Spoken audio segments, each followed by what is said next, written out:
Salut à tous, bienvenue sur ma chaîne Splinter Celian. Aujourd'hui, on va parler cybersécurité. L'idée du jour, c'est de faire en fait les deux premières tâches d'une room dans TryHackMe. Donc pour ceux qui connaissent pas TryHackMe est un site qui permet de pratiquer en cybersécurité. C'est organisé sous forme de salles, des rooms par thème. Et l'idée dedans, c'est de répondre à des questions. Les questions nous permettent de valider des informations qu'on a réussi à obtenir tout en pratiquant en fait des notions de cybersécurité plutôt offensives. Voilà. Mais pas toujours, il y a aussi de la défense, je préfère le préciser. Ils ont organisé ça sous forme de chemins, en fait, des paths. Donc je peux vous montrer rapidement ici.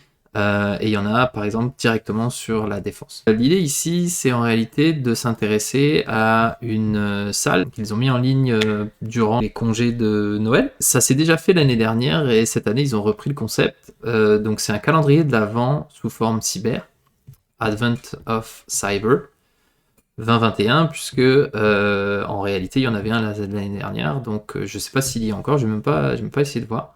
Mais vous pouvez regarder. Dedans, on va retrouver en fait, donc dans les salles, si vous connaissez pas, on va retrouver un certain nombre de tâches, voilà, qui sont là. Et dans chacune de ces tâches, si j'en prends une, on va retrouver une petite mise en contexte, éventuellement une explication, et puis des questions, comme ici, tac tac tac. Et une fois qu'on réalise ces questions, on termine la tâche, et éventuellement on gagne des points, puisque l'idée du site en réalité c'est de garder les gens motivés par ce qu'on appelle la gamification. On gagne des points, on gagne des badges, on gagne quelque chose, et ça donne envie de continuer, de poursuivre, d'aller un peu plus loin. Donc si je prends un exemple, ici on voit qu'il y a par exemple des levels qu'on peut atteindre, mais il y a aussi des badges qu'on peut avoir, etc. Il y a un ranking. Tout ça, ça donne envie en fait de poursuivre, et ça motive, et ça nous permet en fait de se garder concentré sur l'objectif qui est d'apprendre. Donc, si je reviens à notre salle, donc notre salle Advent of Cyber 2021, il y a toute une mise en contexte, une introduction que je vais passer parce que je vais aller directement à la tâche du jour 1 en réalité, donc les premières questions. Donc, si je vais dans le jour 1, ici, en fait, ici, on nous parle des idle vulnerability. Donc, en gros, c'est quand on va avoir sur un site internet, par exemple, une URL avec un paramètre et une valeur qu'on peut directement changer, ou encore un cookie qu'on peut changer pour accéder à une ressource auquel normalement on ne devrait pas avoir accès.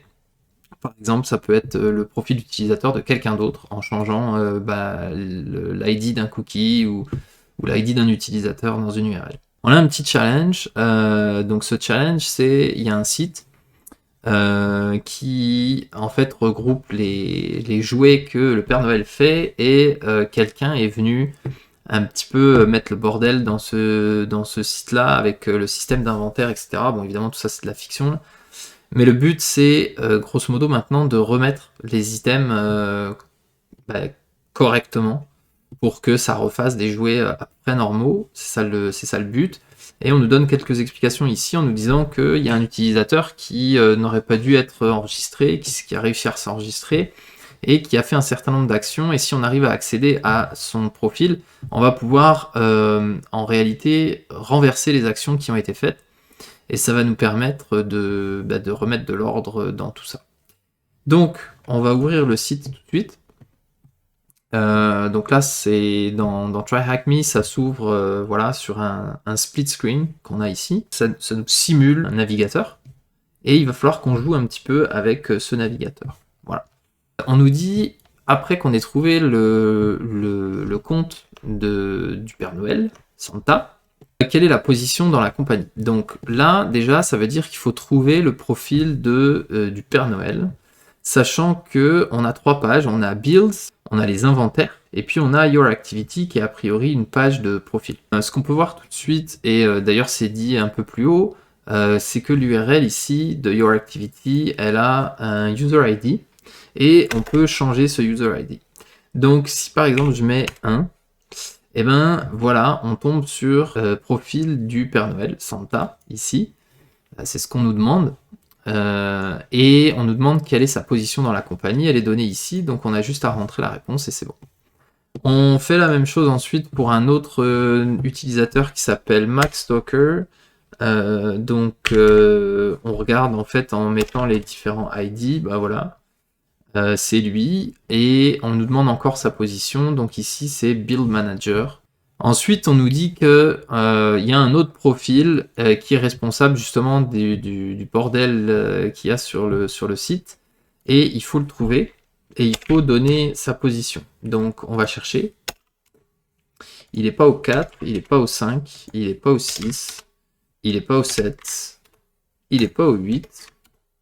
Oh, il est au 9. On voit qu'on retombe sur la photo du Grinch, celle qu'on cherchait ici. On voit qu'on a les fameuses actions qu'on peut renverser. Et on voit aussi qu'il y a la position, et c'est ça qu'on nous demandait. Et puis ils nous disent que si jamais on renverse les actions, en gros on va recevoir un flag. Et ce flag, c'est la réponse à cette question. Donc on renverse les actions. On sait pas trop ce que ça fait, mais c'est pas grave. À la fin, on obtient bien le fameux flag, ici, qu'on peut copier et coller. Et c'est la bonne réponse. Et voilà. Là, en gros, avec ça, on en a fini avec la première activité, celle du jour 1. Donc on va aller tout de suite au jour 2. Le jour 2, ici, on nous explique un petit peu comment fonctionne le web, avec notamment les requêtes HTTP, HTTPS, les réponses du serveur, comment ça marche. Et on nous explique que parce que le protocole HTTP est stateless, donc il ne retient pas l'état de la connexion, on utilise des cookies qui permettent de savoir en fait où on en est d'une communication entre un client et un serveur. Donc je vous donne un exemple.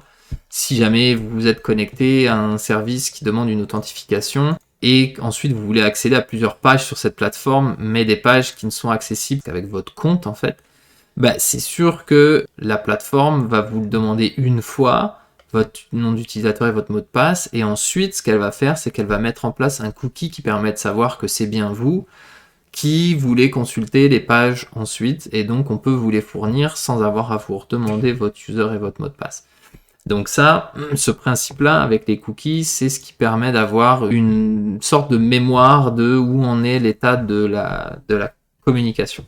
Ce qu'on nous dit aussi, c'est que ces cookies, en fait, ils sont manipulables, puisqu'ils sont accessibles depuis notre navigateur.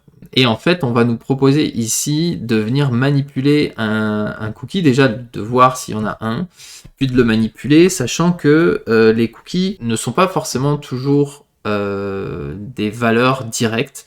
Il peut y avoir des moyens détournés d'avoir quelque chose qui n'est pas très lisible. Donc par exemple de faire l'encodage d'un format JSON. Donc on va mettre le nom de l'utilisateur, du moins le prénom, son nom, son âge, la couleur de ses yeux, tout ce qu'on veut. On va mettre ça sous un format par exemple JSON ici. Et on va l'encoder, ça peut être base 64 par exemple. Et ça va être ça la valeur du cookie. Donc quand on a ça, ben, il faut penser, quand on va voir le cookie, que ce cookie est encodé en base 64, on le décode, et ensuite on peut venir jouer éventuellement avec les valeurs du cookie directement. Et bien sûr, si jamais on joue avec cette valeur-là, si on veut la soumettre ensuite au serveur, pour voir si on arrive par exemple à faire une imposture et prendre le compte de quelqu'un, il va falloir qu'on refasse le schéma inverse, c'est-à-dire qu'on mette tout ça dans un format JSON, si on l'avait désérialisé, disons, et qu'ensuite on le remette, on le réencode avec le bon encodage, donc base 64 dans l'exemple que j'avais donné. On va accéder à un site, donc le site est ici, hop, et on nous dit d'accéder à ce site, et on nous dit de s'enregistrer en fait, de créer un compte. Donc moi ici je vais m'enregistrer, sign up, c'était ce qui était demandé, top. Ok, donc là j'essaie de créer le compte et il me dit non, t'as pas la permission, il faut que tu contactes un administrateur. Ok, ce qu'on va essayer de voir en fait c'est est-ce que par exemple il nous a attribué un cookie. Et ici on voit que oui, ok, on a un cookie ici avec une valeur. Donc le nom c'est user auth et on a la valeur ici. Donc on va regarder ce qu'il nous pose comme question, mais déjà la première c'est quoi le nom du cookie qui était créé. Donc ça on sait, c'est user auth. Et puis ensuite, on nous dit c'est quoi l'encodage qu'il y a. Alors, en fait, si on regarde bien, mettons qu'on prenne cet élément-là, ok, et qu'on le mette, on va le mettre dans un fichier texte, par exemple.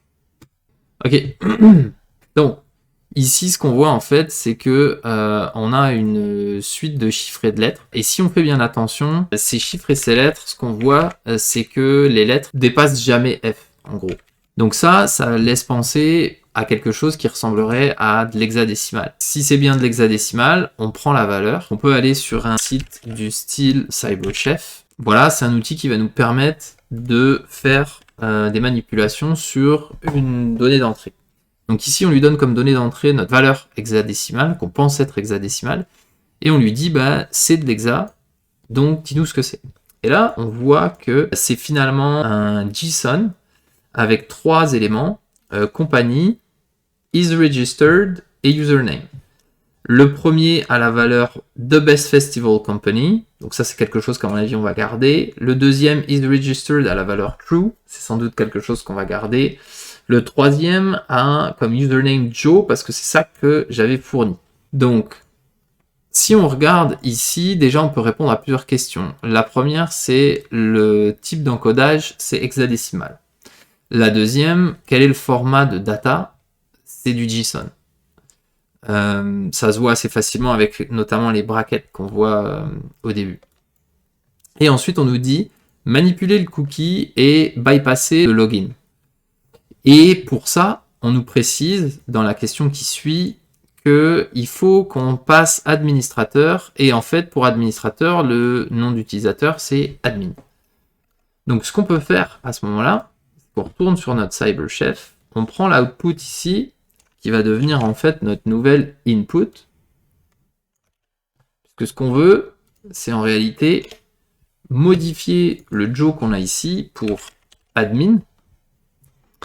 Et ici, on n'a pas le bon parce que là, on faisait du from eggs, mais nous, ce qu'on veut, c'est faire to eggs, puisqu'on le veut en format hexadécimal. Donc, on va faire to eggs ici, il nous le donne. Alors ici, on a des espaces qu'on ne veut pas, donc on va lui dire delimiter none, et on se retrouve en gros avec une chaîne de caractères correspond à l'hexadécimal de notre JSON ici. Là, on peut déjà lui copier la valeur et la coller là-dedans, parce que ça, c'est la réponse. Et bien sûr, on va y aller. Donc, on va aller ici. On va aller dans la valeur ici du cookie. On double-clique dessus. On remplace par notre hexadécimal où on a modifié le nom d'utilisateur. OK, parfait. Et maintenant, je rafraîchis la page. Et paf, avec ce cookie-là, en fait, on me donne accès directement au portail de l'utilisateur admin. Et sur ce portail, on voit que, par exemple, on a 3 départements. Il y en a un qui a l'air vert, le statut c'est correct. L'autre qui a l'air rouge, ça va pas bien. Et puis le dernier qui est borderline, on va dire. C'est warning. Donc, ici, quand on nous demande quelle est l'équipe qui ne répond pas, ben, c'est l'équipe HR, ok, celui qui est en rouge. Quelle équipe a un warning? Ben, c'est l'équipe application. Et puis voilà, ça complète la tâche numéro 2. Je vous donne rendez-vous pour la prochaine vidéo où on essaiera peut-être de faire jours 3 et 4. C'était Splinter Celian. Ciao!